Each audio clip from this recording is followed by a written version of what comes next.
குருவாழ்க, குருவே துணை. சாத்விகமான குணமும் சாதுரியமான பேச்சு திறமையும் கொண்ட தனுசு ராசி அன்பர்களே, இந்த 2026 ஜூன் மாதம் 2ஆம் தேதி மிதன ராசியிலிருந்து கடக ராசிக்கு இடம்பெயரக்கூடிய குரு பகவான் உங்கள் ராசிக்கு எப்படிப்பட்ட பலன்களை செய்யப்படுகிறார்? பொதுவாக உங்கள் ராசிக்கு ராசி அதிபதி 4ஆம் அதிபதி 8ஆம் இடத்துக்கு வருவது சிறப்பான அமைப்பு இல்லாவிட்டாலும் ஆரம்ப கால கல்வி பயிலும் மாணவ செல்வங்களுக்கு இது காலம் சொல்லலாம். கடந்த காலத்துல கல்வியில் ஏற்பட்ட தடை, விருப்பம் இல்லாத நிலை இதெல்லாம் மாறி ஒரு அடுத்த கட்டத்துக்கு நகர்வை நோக்கி போகிறதுக்கு ஒரு வழியை ஏற்படுத்தி. அடுத்து இந்த பொருளாதாரத்துல கொடுக்கல் வாங்கல ரொம்ப கவனம் வேண்டும். கொடுத்தது கேட்டால் அடுத்தது பாக்கி. பணம் கொடுத்துட்டீங்கன்னாக்க திரும்ப வராது. கடன் வாங்கினாலும் திரும்பி அடைக்க முடியாத ஒரு நிலையை கொடுத்துரும். அப்ப இந்த கடன் விஷயத்துல பண விஷயத்துல ஜாக்கிரதை கவனமா இருக்கிறது சிறப்பு. இப்ப திருமண வயதுல இருக்கக்கூடிய நபர்களுக்கு திருமணம் கொஞ்சம் தள்ளி போவதுக்கு வாய்ப்பு. 8ஆம் இடத்துல நிற்கிற குரு குடும்பத்தை அமைச்சு கொடுக்க மாட்டார்.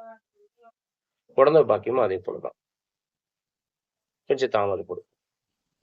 இந்த 8ஆம் இடத்துக்கு வரக்கூடிய குரு வைத்திய செலவு, மருத்துவ செலவு தனக்கும் தன்னை சார்ந்த குடும்ப உறவுகளுக்கும் கொடுக்கறதுக்கு வாய்ப்பு இருக்கு. அதில் கவனமா இருப்பது சிறப்பு. அடுத்து இந்த 4ஆம் அதிபதி 8ஆம் இடத்துக்கு போலாமான்னு கேட்டீங்கன்னா நிச்சயமா போகும். சொத்து மேல கடன் வாங்குறது, இல்ல கடன் வாங்கி சொத்து வாங்குறது, இந்த நிலையை இதுல கொஞ்சம் கவனமா இருக்கு. சாட்சி கையெழுத்து எதுலையும் நீங்க போடக்கூடாது. பொருளாதார சம்பந்தமான விஷயத்துல யாருக்காவது முன் ஜாமீன் கையெழுத்து, சாட்சி கையெழுத்து போட்டிட்டாக்க நிச்சயமா அதுல பிரச்சனைகளும் பின்னாடிகளும் சந்திப்பீங்க. அதுல கொஞ்சம் எச்சரிக்கையா செயல்படுவது சிறப்பு. அடுத்து வெளிமாநிலம், வெளிநாடு, வேலை, தொழில் இதை நோக்கி போகக்கூடிய நபர்களுக்கு ஒரு சிறப்பான காலம்னு சொல்லலாம். ராசி அதிபதி 8ஆம் இடத்துக்கு போகுது, ஒரு இடமாற்றத்தை கொடுக்கும். இடமாற்ற நன்மையை கொடுக்குமான்னு கேட்டீங்கன்னா நிச்சயமா உறுதியா நன்மையை கொடுக்கும். இடமாற்றம் ஏற்பட்டால் நிச்சயமா அதை இருகரம் குப்பி வரவேற்று நிச்சயமா அதை நீங்க நடைமுறைப்படுத்திடுவோம். அப்ப இடம் விட்டு இடம் மாதிரி வேலைக்கு போகலாமான்னு கேட்டீங்கன்னா நிச்சயமா போகலாம்.